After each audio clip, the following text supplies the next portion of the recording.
in 5 years, it's expected that 70% of the population will be using some form of peptide therapy. It's like, I didn't want to start talking about peptides. I didn't plan to ever start confusing people talking about GLP-1s when I'm so anti Big Pharma. And when you are struck with an idea or something that's working for your body and you're sharing because you genuinely want to help people, you just can't stop. And it would be dishonest, which obviously you never are when it comes to how you're interfacing with your audience, because there's an authenticity that comes through no matter what. I've done the ayahuasca, I've done the ozone, water fasting, the stem cells. This is just another thing, but it's really working. For those of you that are listening that have historically been anti-Big Pharma, I understand the immediate desire to pump the brakes, because the idea of injecting something, it's like immediate uh-oh vibes. If you think about kind of this sweeping market access, it is directly competitive to the interests of Big Pharma, because a lot of these other medications, they're not actually treating what's causing the symptoms. The peptides are doing the exact opposite thing. They're actually changing the way certain mechanisms work,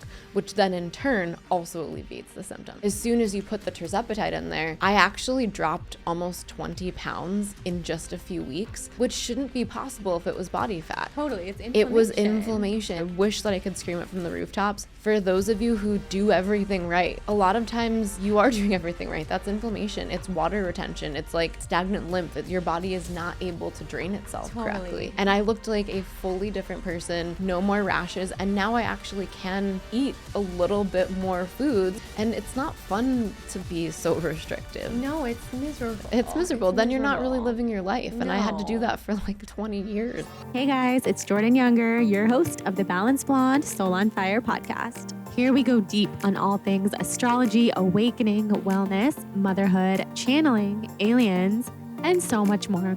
We have deep conversations. We go to other realms. It's a lot of fun. So stick around. Let's dive on in. I cannot wait to connect. Somehow we had some mutual connection. I don't remember who it was. No, I know we did, because I heard about you all the way back then as well, and followed you, of course, and I wonder who it was. I don't know. But at that time, I worked for Julia Roberts, so she had moved me to Malibu. Because she didn't want me to be late all the time driving from Culver City. What were you doing for her? I was her personal trainer.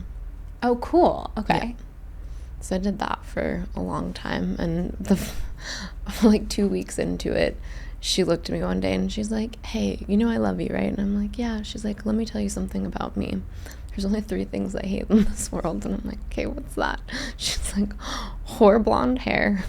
Oh my God. Bad teeth and people who are late. Oh my God. And I was like, okay, is my hair horrible? And she's like, no, you're good. And I'm like, okay, I know my teeth aren't bad. And I was like, but, and she was like, yeah, you got to stop being late. I was like, okay. So she moved you to Malibu. She moved me to Malibu. Was she living in Malibu, I'm guessing? Yeah, she lived on Point Dume. Oh my God. Wow. So yeah, then we moved into this epic tree house up on a mountain that was pretty rad, and we were there for a while. Cool. Wow. Yeah. So your life has transformed. It has. So much. Yeah, it's so been much. a very wild journey. Yeah, because I've always followed you and we've been connected, and I feel like we know so many of the same people and just been in each other's ethers. But it was so recently when we both got into peptides at the same time. Yep. I think it was the same time. I think exactly the same. Like the same day that I became hooked on your content, and I just started feeling like this is a kindred spirit. This is a soul sister. I always had that vibe, but it just sucked me in, you know? I mean, we're moms. Like, how much time are we really going to spend, like, following someone on social media? True. It's going to be a handful of people that I'm, like, super closely into, and you've been one of those people. I feel the same about you, and I've talked about you on my podcast a bunch. I've dropped your name a few times, tried to get people to go take a look at what you're doing. Sweet. I've been listening to your podcast, but I haven't heard those yet, so I'm excited. I think on the peptide one, I say it, and then what was the next one? It might have been the MCAS one, the one on mast cell activation syndrome. I was listening to that one on the way here, but I haven't finished it. And then maybe, you know what it was? It was the faith over fear episode where I talk about how when people are trying to heal from chronic disease, sometimes they actually go into so much fear trying to restrict and avoid that which they think are going to make their symptoms worse, that they end up putting themselves into chronic stress. And then that your whole identity kind of revolves around your chronic illness. And you don't ever get to just be at peace. And I was just commending you on just watching your transformation. Kind of like being in the muck, and then all of a sudden just the rising out of it. And honestly, peptides, I couldn't agree more, have been game changer. And I was so afraid of it for so long because I'm just so anti Big Pharma. But I have some theories. That we can go into. We have to get into all the theories. Okay. And before we do get into that conversation, because I feel like we are the same. Parallel track. Yeah, I had so many, hang-ups around it and so much. I would never do that. And I'm so natural and so anti-Big Pharma. But then you get to this place where you would also try anything to heal. And so we will get into that. I want you to give us a little bit of background. How did you go from Julia Roberts, personal trainer, Malibu, to mother of 4 in Idaho, talking about brain rewiring and all of this stuff that you talk about now? I think when people look back at their life, sometimes, at least in my life, there are these jobs or career paths that seem random or like forks in the road where I just made these wild transitions. But sometimes you get to a place in your life where you look back and you actually see where each one of them held a puzzle piece that really made you who you are. And I do think that when I reflect back on my journey now as a 40-year-old, I can see how all the different pieces make a lot of sense. And what's interesting for anyone that's ever tried to rebrand themselves or kind of change the way they've been presenting in the media, it took me so long to try to rebrand myself away from being a celebrity trainer, when the irony is, of all of the things that I've ever done, a celebrity trainer was the one that was a joke, because I actually hate working out. Oh my gosh. So whenever people would be like, wait, you are a personal trainer? Like, how did this even happen? And I do think that there was just this destiny that I didn't really have to do anything per se. I think that doesn't mean that my level of commitment and my work ethic and all of that weren't very much a part of it, but there was something pushing me along the way through all these different twists and turns that it wasn't something that I had in my control. I was committed in following the breadcrumbs, but I wasn't the one dropping breadcrumbs. I've never really been that person. I've always been much more a person of faith and intuition, kind of open to the next thing. And one of the things that I love, where I've just kind of listened to some of your podcast content too, is just, I think there's so many people in the world right now, especially kind of in the social media influencer marketing space, where they see somebody that they emulate and they want to create something. And the way that they go about trying to create something, it almost comes from this envy and comparison. Like, if they can do that, then I want to do that. And then they're trying to they're building something because they want what the other person has, rather than this thing happened organically. And that's something that I've loved about following your podcast from the beginning, is it's like, you couldn't have stopped it if you wanted to. And it was really, you've had a podcast that's been big, like when podcasts weren't even that popular. Yeah. And you're just like, people didn't know how to listen to a podcast. I'd get emails like, hey, what is a podcast? Because I want to listen, but like, I don't know how. Yes. And it was a long time ago. So long ago. And I commend you for being able to just keep it going strong for so long. And I think where I'm going with this is that I think the world needs more people where something comes through you that you can't stop, you didn't plan, you didn't look at what somebody else was doing and say, I want to do that too. When God strikes you with an idea, it usually should instill a little bit of fear, which I know for me, every good thing that I've brought into the world, when it first comes through, it's overwhelming, because you're like, wow, that's a lot. How am I going to get from here to there? Because I get the sense that your gifting probably works similarly to mine, that I get something in its like full finished version, and then I have to figure out, you have to make it. Crap, how do I reverse engineer this? Because I'll see what it looks like and how it functions and what it's supposed to do, but there's like no in-between instructions. Same. Right? Same. The amount of text that like my manager or my agent or people get from me, like, hey, this is like a full-blown product idea. I want to do this. I want to do this. How do I do it? And they're like, whoa, where did you come from? But then, I don't know about you, I often move on to a whole other idea before I even get to it. And I think that's a good thing. You know, it's like the endless well of intuition and just being tapped in and not being too attached. And honestly, peptides. Not to get right into peptides. Point, everything comes back to peptides. No, everything coming back to peptides is like that. Yeah. Like, I didn't want to start talking about peptides. I didn't plan to even like ever start confusing people talking about GLP-1s when I'm so anti Big Pharma. And when you are struck with an idea or something that's working for your body and you're sharing because you genuinely want to help people and because you have been sharing for so long, you just can't stop. Like, you can't stop. Well, and it would be dishonest, which obviously you never are when it comes to how you're interfacing with your audience, which is one of the things I've always admired about you, because there's an authenticity that comes through no matter what. Like, I don't even feel like when I've watched some of your episodes,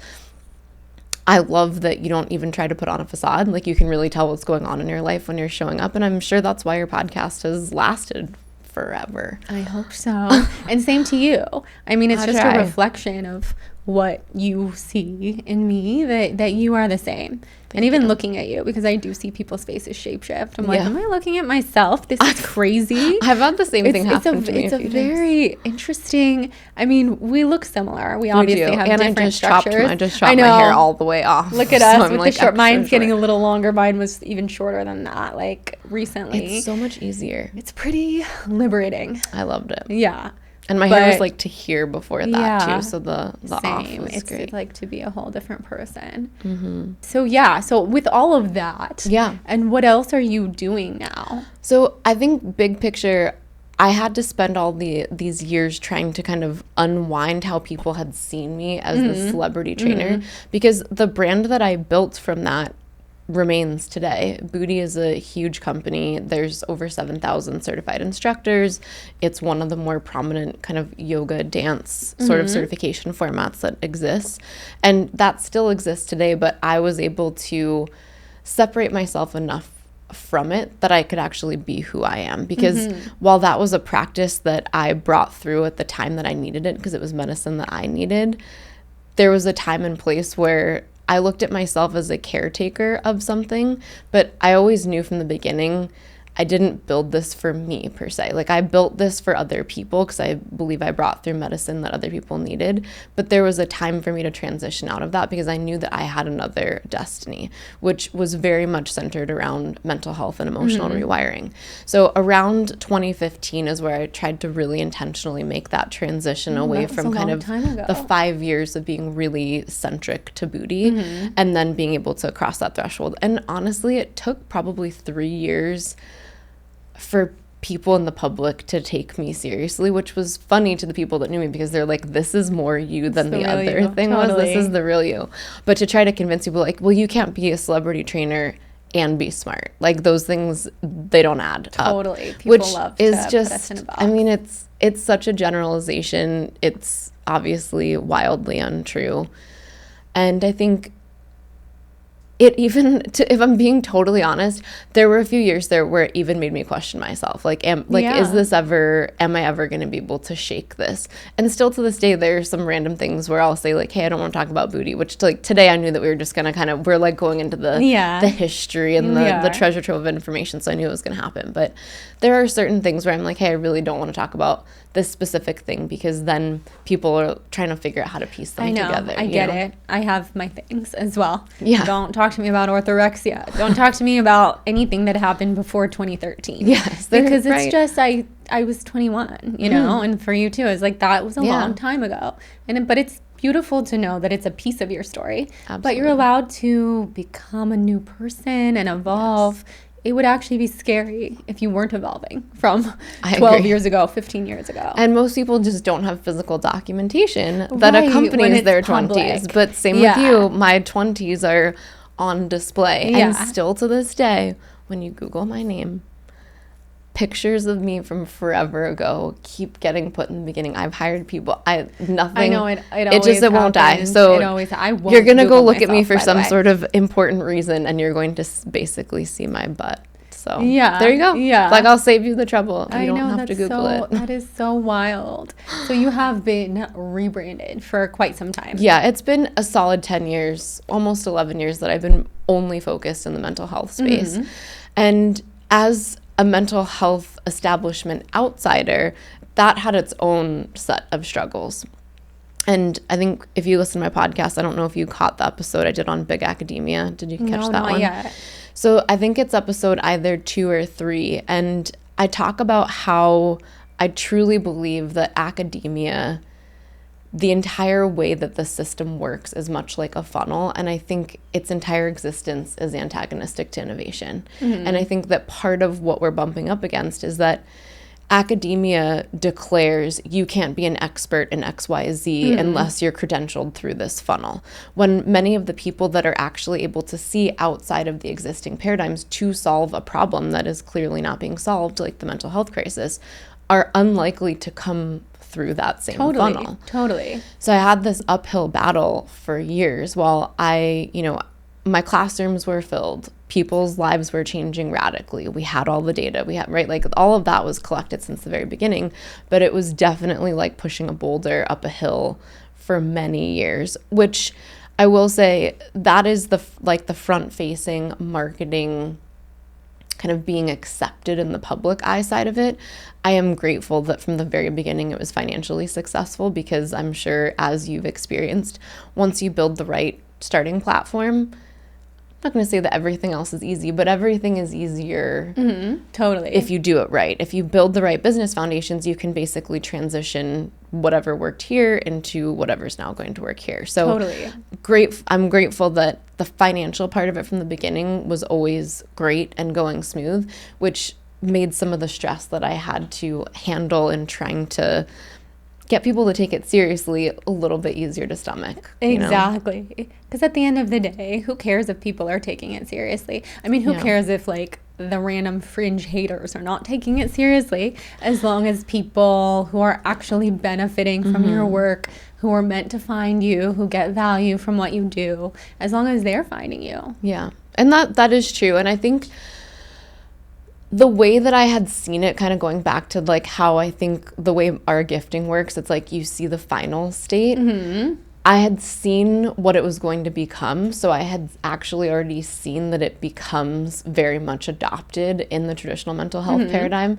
So I think because of that, I was always kind of running these parallel tracks where I was like building it because the people wanted it, and I didn't have to worry too much about any of the like accreditation pieces and things like that, or like credentials and some more of the formula data driven side. But at the same time, I knew where it was supposed to go and that I would have to do those steps eventually. So I think in the back of my mind, I couldn't let go of being aware that I wouldn't be able to outrun that forever if I wanted to bring the vision to life in integrity with the way that I saw it. Totally. So there was this period of time where I was very much focused on that, and I'm happy to report now at this stage of the game, we are nationally accredited, and I think I'm probably both equally hated and loved by the mental health establishment. It's a 50-50, which I'm going to consider that a win. I don't need more than 50-50. And in general, whenever I'm either interviewed by somebody who's in the field or somebody who is somehow tangentially involved in the field, whenever they interview me, I think the general experience is always, wow, this may be the first novel thing I've actually heard about in mental health today. Wow. And I had the same reception when I was invited to Johns Hopkins University for an Innovations for Substance Use Disorder program, and everyone kind of was there that had their own unique development or way to help solve the substance use crisis. And at the very end of the program, somebody from the NIH came over to me and said, hey, because it's a longer story, but I had really pissed off one of the professors, literally just by existing. I didn't even say anything incendiary. She just was really triggered by my sheer existence. Face bright red, shaking. Like, I'm surprised she didn't actually come try to strangle me. Right. She was probably close. Oh my goodness. And this guy came over and he looked at me and he was like, that was wildly inappropriate. And I'm like, yeah, it was. He was like, okay.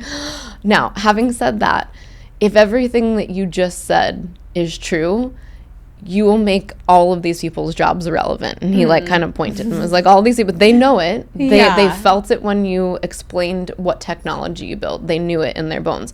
And you're the only person in this room that created something that's truly novel. It's not just another iteration of this or another variant of this sort of like wearable. He was like, what you're doing is actually novel. And I would tell you, you know, water it down, change this so that you can please all these people. Would you get it done faster? Sure. But don't water it down. Don't change anything. Keep pissing people off because you actually have a chance to make a change. Oh my God. And then he gave me his card and I was like, thank you. I needed that. That was worth this lady looking like she wanted to hurt me. Exactly. So what is your approach? Like what is, I mean, the technology that you mentioned, what is all of it? So break methods started off as a methodology, and from a very young age, one of my greatest skill sets has always been pattern recognition. I think in earliest stages, it was likely a trauma response to keep myself safe. So my brain has always thought very algorithmically. If anyone remembers being in, at least in my elementary, middle school, we had to do a lot of matrix problems. Did you ever have to do matrix problems? No, I don't think so. Okay, so matrix problems are like, Sally came in first place. Oh, Timmy, okay. No, Timmy came in seventh place. Yeah, and Bobby came in stuff. 2 places before Timmy. Like, what place is I love Niall in? And you're stuff. like, what? Yeah. So where you have to basically have the XY axis and you're kind of checking off facts, but you have to see which basically XY axes have gaps that you know just enough about the other pieces to try to implement the whole idea together. So that was already naturally how my brain saw everything.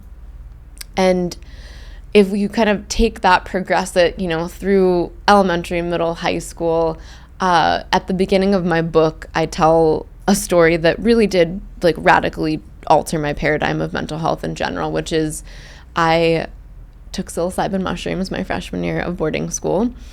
And that, have you ever done psilocybin? Yes. Okay. So much. Yeah. So me too. Yeah. So way too much. So I did psilocybin, and you know how in the days after you're done, it feels like there's this echoey, slightly altered state where you're not tripping anymore, but things still don't feel normal. Totally. Right. So in that state, my friend is like, let's go see the movie Fight Club. Oh my God. So I go see Fight Club, but I'm in that sort of very in-between space where I don't yet feel like I'm all the way physically here. And then you know, get through the whole movie. I'm watching the closing scene. And then all of a sudden I'm like, oh my God, they're the same person. And I just felt like my whole brain was just melting. Yes. And in that moment, I just had this radical paradigm shift of realizing that there are people who struggle with mental illness that have no idea they struggle with mental illness. Yes. And this gave me immediate empathy for my mother, who struggled with borderline personality. And for most of my life, I felt like she was punking me. Like every time, the gaslighting would be so deep and profound that there would just be a part of me in the back of my mind be like, she's got to know. Like, it would be impossible. These things are so obvious. She'd have to know. But in that moment, I just immediately was like, oh my God, maybe she has no idea. And a sense of peace came over me, and this understanding that maybe I wasn't just being punked and intentionally gaslit my whole life, and maybe I should actually have empathy for her. But what simultaneously got activated in me was seeking out to understand, what is self-deception, what causes it, and how could someone's self-deception be so deep that they can't see their way out of it, even when given feedback in the right way from their peers or their family or their external environment. So I think from that point forward, I was on a mission. So from that moment forward, it was like the break method mission was activated, but it took all these other twists and turns to get there. And one of the very first twists that it took was actually becoming one of Dolores Cannon's first students in past life regression therapy. Oh my God, that's so awesome. So that's when I was 19. Totally. I'd call her a babe, but Dolores, she's a broad. Like, if you met her, she's a broad. She's like a I haven't met her, but I mean, broad. I feel like I love her energy. Totally. I was in one of her first cohorts of students, and there were only about 9 of us. So now, like, I think QHHT trainings are just massive. Totally. And obviously she's passed away now many years ago. But back at this time, it was like fresh, not that many people knew about her. There was a very small group, and I saw some stuff happen around her that most people would never see in their whole lives, like very supernatural phenomena that would just happen around her. Like with my own eyes, she'd have I don't remember again if it was Coke or Pepsi, but like a soda can on her teaching table. And I've watched it multiple times for no reason whatsoever fly off the table. Oh my God. And then she'll start laughing and she's like, yeah, they keep telling me they want me to stop drinking soda. Oh my God. And then she'd just be giggling about it. And I'm in the room like still at that point open but still skeptical. Right, There's always like, this part of me hard to that's like, believe. this is so cool, but maybe it's bullshit. I don't really know. Totally. Which I do think, for what it's worth, has saved me a lot in my life. And I always pick up on the same thing with you, where it's like, yeah, there's like a levity and a playfulness to it, where it's like, it's probably this, or I've lost my mind, like whichever. You have to have levity with it, otherwise it's like it's too hard to reconcile that we're in these 3D bodies and we're living on this planet that sometimes makes no sense. And then we have all of this like spirituality and this fifth dimensional loving consciousness. And yeah, sometimes I'm like, I could be wrong. I could be crazy. Yeah. But there's a lot of people who feel the same way. So like we're all on this ride together. Yeah. We're all figuring it out. We're all just trying to make sense of being here. It's so true. And I do think part of what I think differentiates kind of how we tend to bring these messages into the world is that it's not like, this is the way it is, take it or leave it. And if you disagree with me, then like off with your head. Totally. It's gonna be different for everyone. That's why you end up building strong communities, because I don't know everything and I do make mistakes. And sometimes, and I try to really make it really clear, there are things that I'm very sure of and have the data to prove them. Then there are other things spiritually where I'm like, here's my hypothesis. What do you guys think? Totally. You know? And I think knowing when to discern that line, like when you can really stand firm and declare that you are positive about something versus when you're like just kind of playing in the spirit. These are the things that I'm seeing, this is how I'm piecing it together. Tell me what you think. And I think the world needs maybe more of that. I think so too. Than the ego yes, culty thing. Yes, I know. I was gonna say the other way is just a little culty because So we culty. don't know. Although I've been called a cult leader too, so I don't know. Like I don't know. Of course you have. I think anyone who is deeply powerful and spiritual and has some sense of some kind of following and audience is gonna be called a cult leader. Because I have too. Yeah. And I'm like, oh my God, then you've never listened to anything that I've said. Mm-hmm. Because at the end of the day, I give the caveat to everything, and I'm sure you do too. Same. Like, and if this doesn't resonate with you, no problem. Like, also for the best sometimes. We all have to form our own opinions. It's so silly. It's so crazy. It is silly. Yeah, and I mean, for anyone that's listening, cult leaders don't help their students think critically and ask questions. They want you That's to lean on them forever. They don't want you to ever have your own power. Yeah, never. To ever be aware of your own intuition. And one of the things, and there are all these little nuggets that I feel like have been spiritually planted in me throughout the whole entirety of my career. And one of them, which I would say at every training that I led for Buti in the early years, was my desire is to teach you so well that each one of you surpass me. Mm-hmm. And any teacher that doesn't actually want to pour into you so that you surpass them really shouldn't be a teacher. I love that. And I wish more people taught that way, because you shouldn't put yourself in a teaching role so that you can lord over somebody. That ends up creating this kind of like financial and emotional codependence model that, to me, it's a lot of baggage that I don't want. I was just going to say baggage. I don't want that anyways. It makes me feel like I need to immediately put up a boundary personally. I know. I love that. And it's true. Because any teachers that I've ever had, even if they're innately so powerful and there's so much to learn, anytime that they have been jealous when I start to go in a different direction or even kind of further understand some of the stuff that they've understood for a long time, it is such a nasty vibe. I even had a former teacher try to sue me for talking about Pleiadians because she introduced me to the topic of Pleiadians, which obviously has been out there for, so many years. Actual insanity. It was insane. I was sued for insane. discrimination for firing a male employee. He Oh claimed my that I fired him God. because he was a man. I'm Oh like, my are you God. I hope he didn't high get very right now? far with that. No, he didn't get far at all. So I think we should get into peptides, and then we'll circle back around to everything else, just because we Great. literally probably started on the same day. I started, it's like July 19th or something. And I'm so curious, like, what made you get into peptides? What made you realize that peptides were out there? You strike me as a researcher and someone who probably did a lot of, like, in-depth research before you started. How did you discover them? What did you start taking them for? Which ones?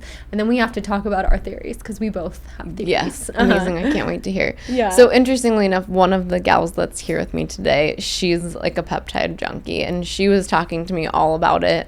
She even just got me like a little peptide case that she just gifted me in the car.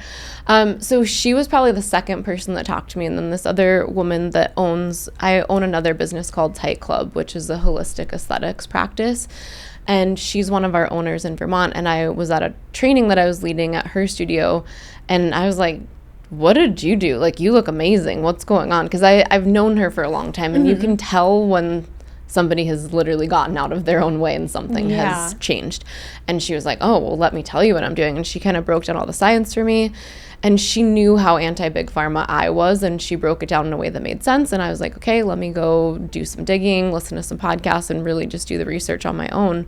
And I think a few things had to happen. I had to kind of reach my breaking point where I was leading a training. I caught a glimpse of my legs in the mirror. And I feel bad sharing the story, because I think people immediately in their mind are like, oh, well, you just did this because of vanity. But it just so happens that the vanity thing was the breaking point. Totally. But there were so many more profound issues underneath it. It's the straw that can break the camel's back when you are Totally. not feeling well and, like, in a space of inflammation and everything. So inflamed. I saw my legs in the mirror. I caught just like a little glimpse wearing shorts.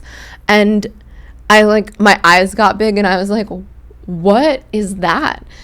Because it somehow crept up on me. And yet I think probably I've had more positive body dysmorphia most of my life, where I think I look better than I do. That's good. That's a good place place so that's to been be. great. Yes. But it was like, then this thing kind of just hit me with like a ton of bricks. And I was like, oh my God, like I've let this go far. Something is really not right. And I'd been complaining to my husband in subtle little ways over the years. And I did have back-to-back babies close to 40, which I know didn't do me any favors at all. I'd been diagnosed with lupus when I was 23. So it just, all of the things layered on top. Like the chronic stress of being an entrepreneur for 11 years, MCAS, lupus, back-to-back babies. And eventually I had to face the music that I'm naturally about 110 and a 0. That's who I am when I'm a healthy person. And I had gotten to 132, and I was the swelling in here is what I noticed immediately with peptides. Just like I have my chin back. Totally. It was great. I have my face back. I have my face back. I missed you. I missed your face. Seriously, because you get to a point where it's almost like I think I had to slightly dissociate to be able to handle how bad I had let it become. Like, I must not have even been able to really fully look at myself in the mirror. Because now when I look in the mirror, I'm like, wow, like, how could I not have noticed that I had let it go that far? I was the same, except I was postpartum. I was like 12 months postpartum. So I just kept telling myself, it's the timing. And I had a C-section, and that must have just been so much harder to recover from. And I'll deal with it at some point. But then, 12-ish months postpartum, peptides came into the picture. Whoa. My clothes started fitting me again. That was the thing for me. Like, none of my clothes fit me, which after you have a baby, okay, that's kind of common. You can get used to it. But a year later, I have a whole closet full of clothes, and I'm like, this is so upsetting. It is upsetting. I mean, this is a true story. So I had my first daughter when I was 25. And obviously, she's the one that has cerebral palsy, and everything that could have gone wrong with my birth went wrong. And I was a size 8.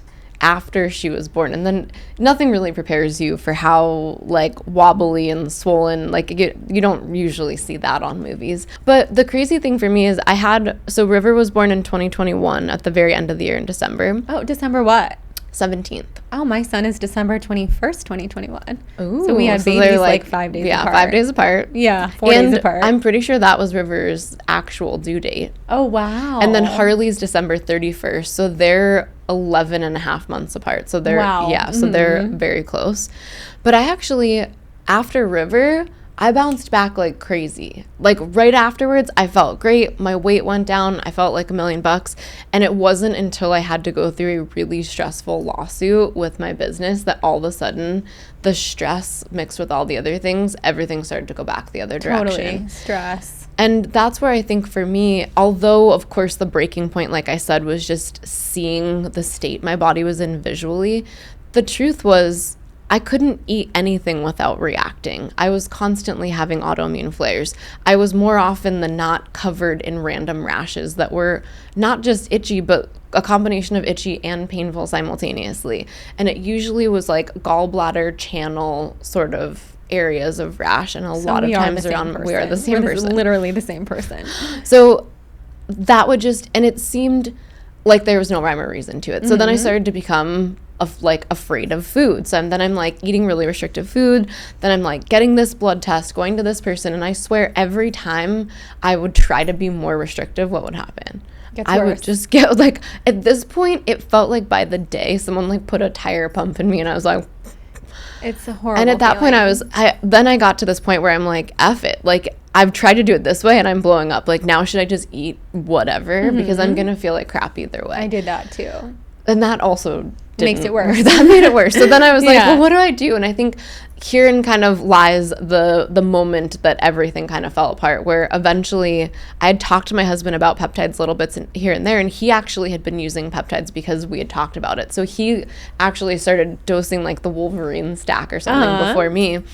And then eventually I'm like kind of crying, and he was like, honey, just do it. Like you don't have to feel bad. You don't have to feel guilty. You're not cheating. Like you can still be anti Big Pharma and just do it. Don't you want to feel better? And I'm like, yeah, I really want to feel better. So I pull the trigger, I do it. And within 2 weeks, and I'm not exaggerating, and I'm certainly not saying that this would be the case for every single person, although I have a lot of people in my group, as do you, where it's pretty consistent. Yes. 2 weeks, especially after I actually started at 25 units of the tirzepatide and B12 and was there for 2 weeks, and then I went up to 50. My very first week of 50, I literally felt like I did when I was 19 years old. My face started to come back, all the swelling started to go down, and I think one of my biggest frustrations was I was eating right. I was in a calorie deficit. I was working out, and none of that mattered at all. Mm-hmm. So now, as soon as you put the tirzepatide in there, I actually dropped almost 20 pounds in just a few weeks, which shouldn't be possible if it was body fat. Totally, it's inflammation. It was inflammation. And I think that was where I wish that I could scream it from the rooftops.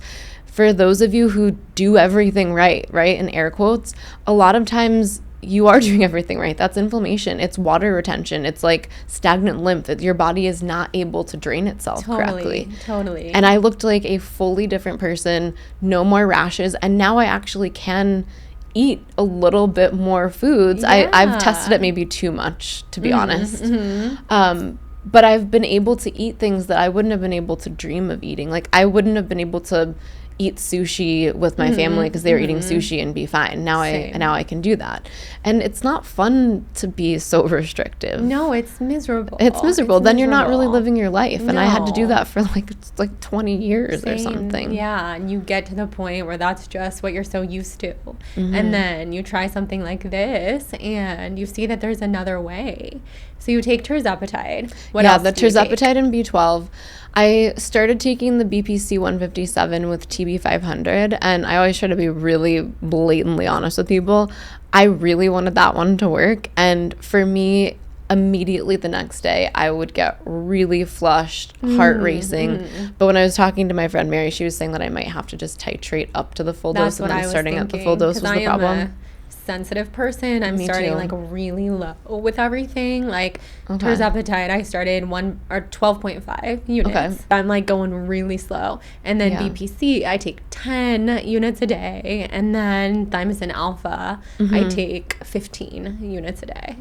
And then I she just started, poked her head out like, yep, that's what I she told gets you. it. And I take tesamorelin now and Okay. ipamorelin, Amazing. which are like fat loss and human growth analog. And there is a bit of mad scientist to it. It So is. And you have to be, now that we're talking about it, I'm like, you have to be a little, crazy is the wrong word. You have to be like, you can't into be the too mad. risk You have averse. to You have to be willing to like into roll the the mad dice a little scientist bit. kind of Yeah. stuff. Like I've been, and you probably have been too, my own health advocate for 20 years. So this is nothing crazy. Like I've done the ayahuasca, I've done the ozone, I've done the water fasting, the stem cells.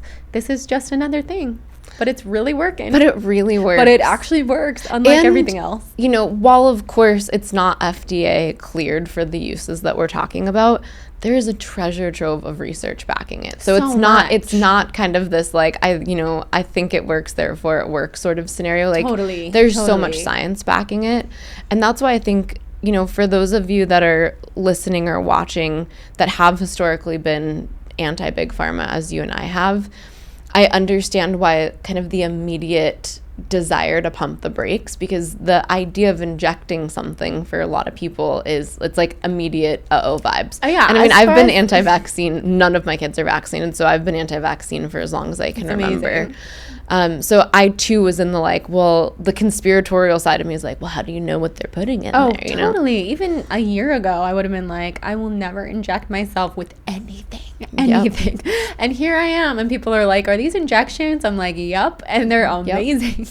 But I think that's the beauty of also being able to shift your mind when something comes out and surprises you. And I think the conversation around kind of big pharma versus compounding pharmacies is an important one to help draw the distinction. Let's talk about it. So compounding pharmacies, where you or I would likely be getting our product, I think the acronym for it is a 503A facility, which means that the facility itself is FDA cleared and that they've passed all of the safety protocols and things to be a legitimate compounding pharmacy. But the coolest part about peptides is that there's short chain amino acid sequences that can be just made at a compounding pharmacy. They don't require a patent, which, as you can imagine, really aggravates Big Pharma. Totally. Which kind of leads into my theory, but I really want to hear your theory first. What is your theory about this? I mean, your theory, which you kind of shared with me off air, which you will share in a second, makes a ton of sense.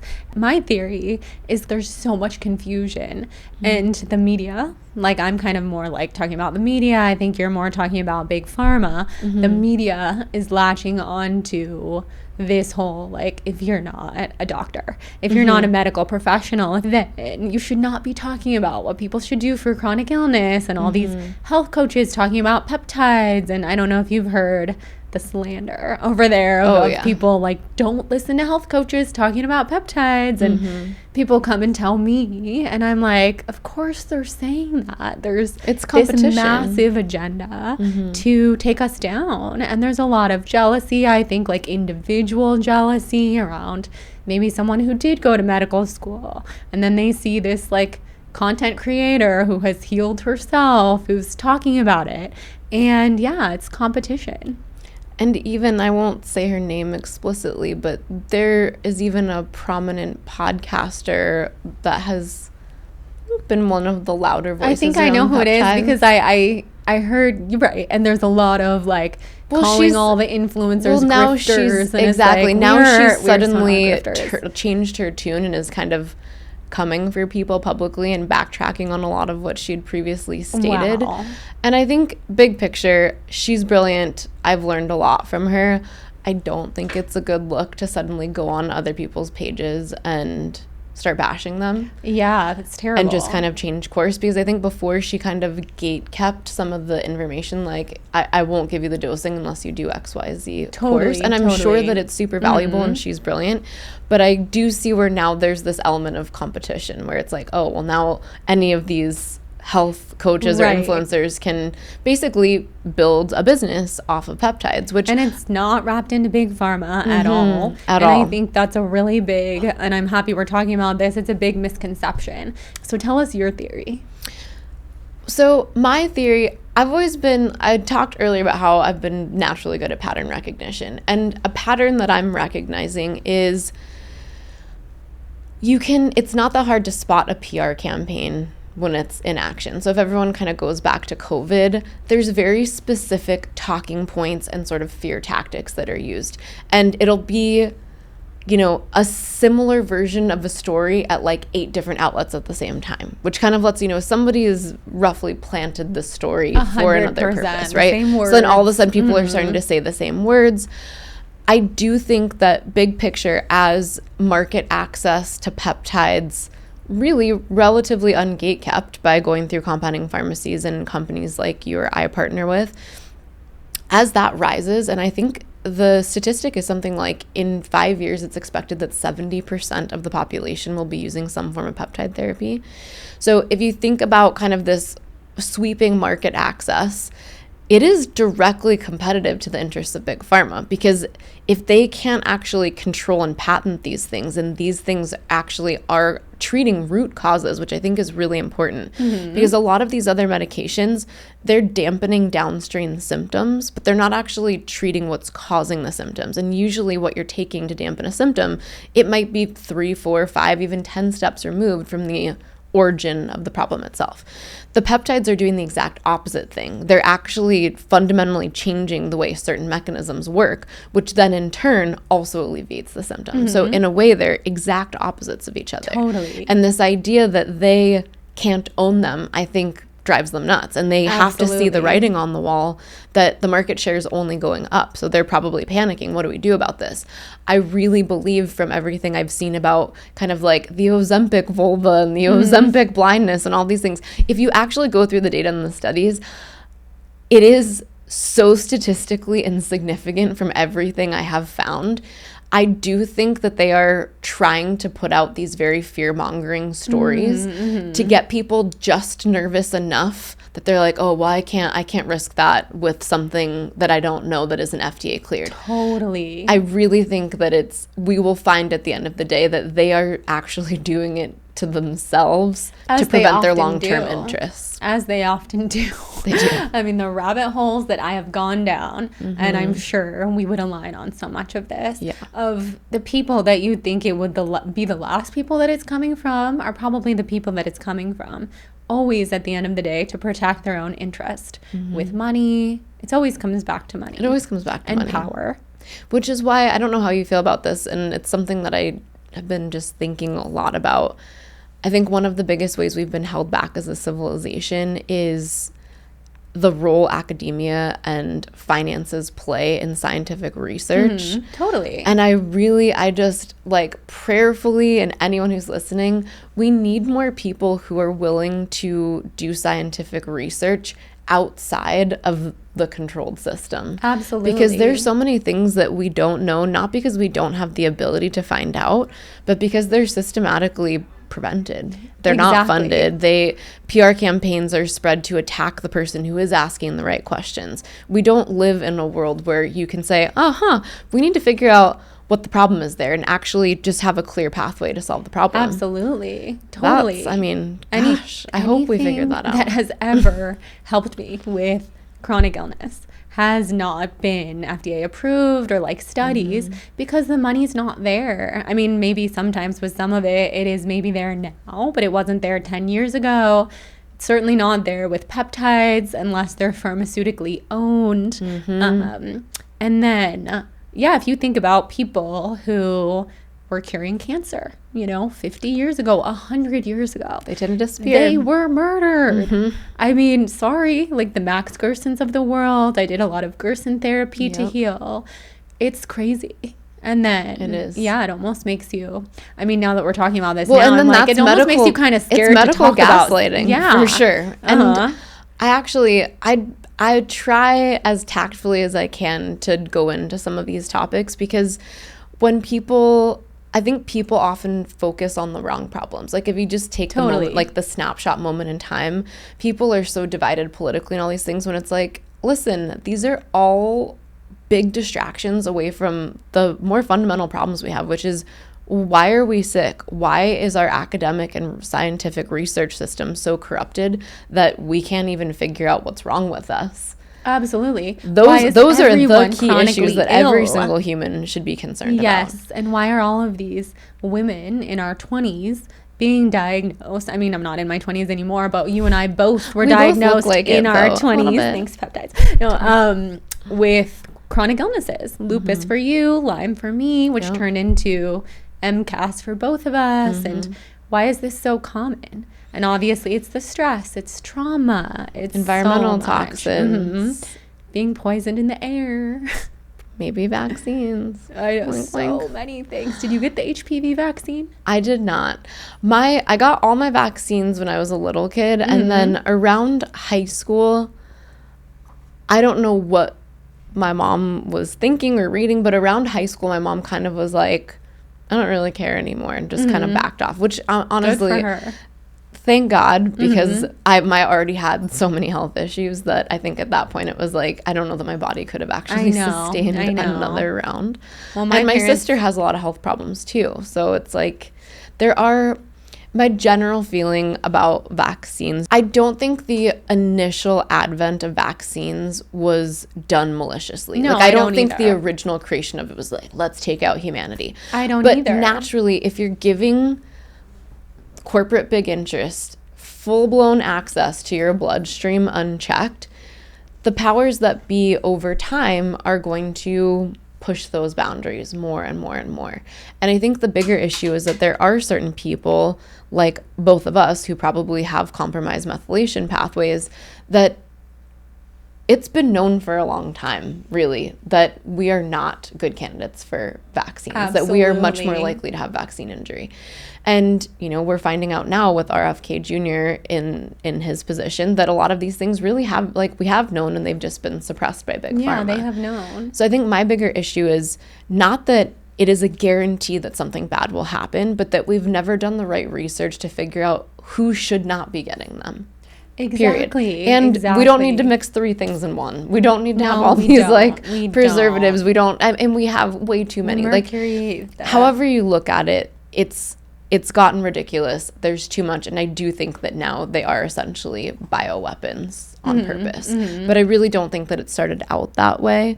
And, I think I'm certainly not denying some of the initial science around vaccines. I just think in general, a lot of people cannot handle them without having some sort of chronic symptom or autism. And then just think about all the preservatives that are in them now that didn't used to be in them. Because I think a lot of people say, well, look at all the kids born in the 70s, the 80s, they're fine. Well, the preservatives were not there. The toxins, the chemicals, the food, the environment, the world. There were 4 vaccines, maybe 3. It was totally different. Yeah. And those diseases, and those people are still getting cancer, really. I mean, if we're being honest with ourselves, maybe the chronic disease epidemic per se is not present in the boomers, but their cancer rates are astronomical. We just have a different form of everything now. For us, it's chronic.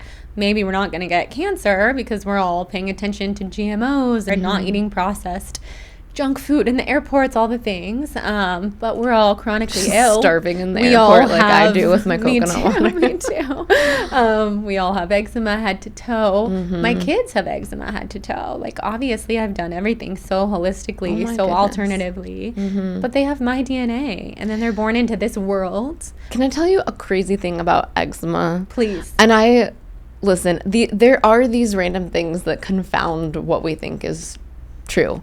And both the eczema thing and kind of really painful bowel movements with my daughter Harley. So Harley's 4.